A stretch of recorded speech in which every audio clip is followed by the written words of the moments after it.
Shalom, Nama budaya. Om Swastiastu. Nah, pertama-tama kita perkenalan diri dulu kali ya. Nama saya Yasmin dan saya kali ini mengundang kakak cantik ini. Boleh kali perkenalkan namanya? Hai everyone, nama saya Yatasha Fairuz Amir. Saya dari ilmu komunikasi, maksudnya prodi ilmu komunikasi di Universitas Medan Area. Yeay. Oke, sebelumnya kita minta maaf dulu kali ya karena kita pakai masker karena lagi di luar ruangan. Jadi karena kita harus mematuhi ini ya. Protokol. Oke. Jadi karena kakak ini adalah jurusan ilmu komunikasi, ya pastinya kita akan membahas tentang ilmu komunikasi dong. Oke, langsung aja kali ya kita masuk ke pembahasannya. Di pembahasan kali ini kan ada beberapa fungsi-fungsi dalam komunikasi. Nah, aku mau tanya nih ke Kak Tasya, menurut Kak Tasya itu ada berapa sih fungsi-fungsi dalam komunikasi? Kan pasti ada belajar dong di Nah kampus. jadi aku senang banget nih ditanya-tanya ini gini, karena kan aku prodi ilmu komunikasi Iya, ya. bener. Jadi aku udah bawa catatan kecil aku, karena aku diundang di podcast ini perdana dan ini podcastnya bagus banget tentang ilmu komunikasi. Jadi sebelumnya banyak kan orang yang ngira ilmu komunikasi itu hanya modal sepele, ngomong sepele modal ngomong. doang. Padahal enggak guys, itu ada baik dan buruknya juga. Bener. Jadi kita itu berkomunikasi itu dengan usia yang berbeda juga beda-beda tuh cara komunikasi kita. Misalnya di lingkungan rumah kita nih Kak, jadi kita kalau di lingkungan rumah caranya berbeda, di lingkungan sekolah itu beda, di lingkungan pekerjaan beda. Nah, Jadi kalau misalnya disamain nanti terjadi miskomunikasi. maka dari itu kita penting banget belajar ilmu komunikasi, guys. Ya, jadi kan tadi kakak nanya fungsi-fungsi ilmu komunikasi Itu ada berapa aja gitu? Oh, dan itu ada 4. Jadi aku akan bakal jelasin satu-satu. Yang pertama tuh komunikasi sosial, dan yang kedua komunikasi ekspresif, komunikasi ritual, dan terakhir komunikasi instrumental.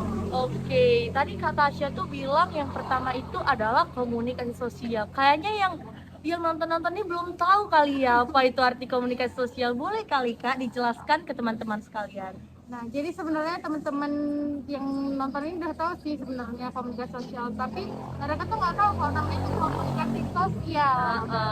Jadi aku bakal jelasin karena aku udah baca catatan aku, karena ini perdana banget ya aku diundang di sini. Jadi yang pertama tuh komunikasi sosial. Komunikasi sosial tuh merupakan suatu proses interaksi di mana seseorang atau lembaga menyampaikan amanat kepada pihak lain supaya pihak lain tuh menyampaikannya dengan maksud dikendaki penyampaiannya gitu.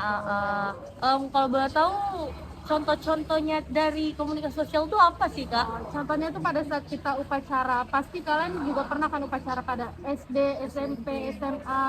Jadi pada upacara itu ada yang menyampaikan amanat pembina upacara. Pembina upacara yang menyampaikan amanat.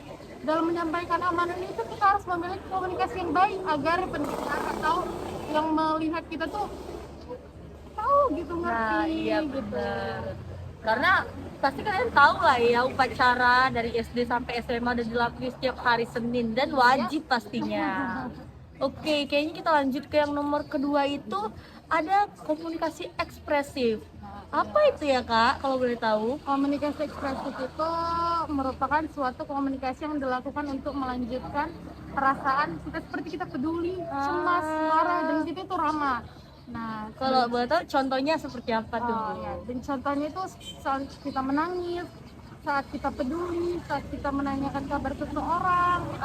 Berarti bagi kalian nih yang punya pasangan, terus entah lagi berantem gitu ya kan, terus si ceweknya bilang nggak apa-apa, sebenarnya kalian tuh harus mengekspresifkan ke cowok kalian guys, supaya dia gak bingung harus melakukan apa. Ya, benar. Nah, itu pentingnya komunikasi. Ya, karena kan cewek ini agak ribet ya. Kamu lagi kenapa? Nggak apa-apa. Nah, iya Padahal benar. dia ada apa-apa gitu. Meskipun kadang-kadang kita gitu ya kan. Cuman kita karena setelah belajar komunikasi jadi tahu gitu. Nah, benar sekali, benar. Oke, jadi kita lanjut ke yang ketiga, itu ada komunikasi ritual. Wah, pasti nih yang di rumah kiranya dukun-dukun, santet-santet kan.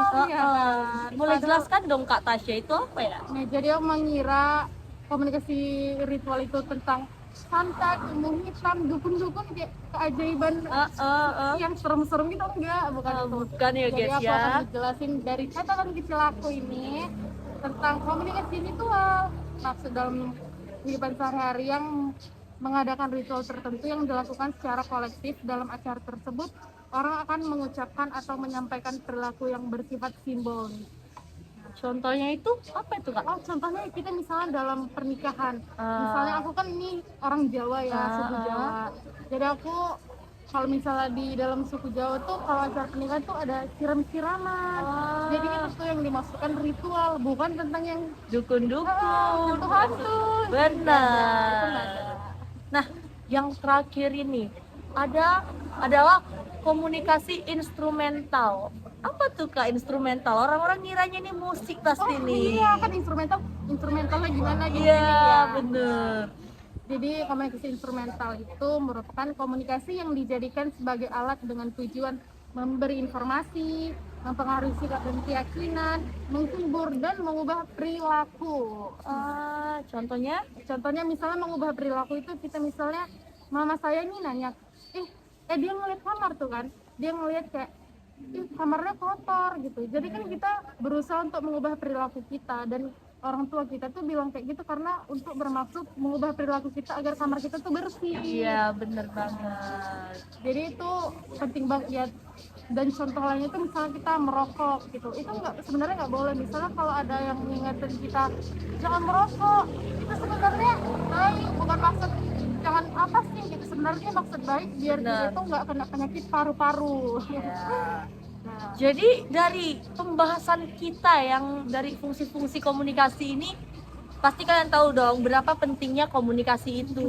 Jadi kayak kalian yang di luar sana yang mungkin nggak jurusan ilmu komunikasi, jangan menganggap orang yang masuk jurusan ilmu komunikasi itu hanya modal ngomong doang ya. ya padahal enggak guys. Jadi mungkin kalian yang masih SMA, SMP yang pengen banget masuk ilmu komunikasi, kalian emang bagus banget sih masuk ilmu komunikasi. Karena kita di situ tuh bukan belajar tentang ngomong-ngomong doang, tapi kita belajar tentang apa sih maksud inti-intinya. Karena dalam pekerjaan, dalam misalnya kita kalau mau ngelamar kerja, kita harus memiliki komunikasi yang baik dengan yang kita mau melamar sama siapa gitu. Jadi kalau misalnya kita nggak sopan, otomatis kita tuh nggak bakal diterima di perusahaan tersebut. Jadi komunikasi itu sangat penting ya. Bener banget.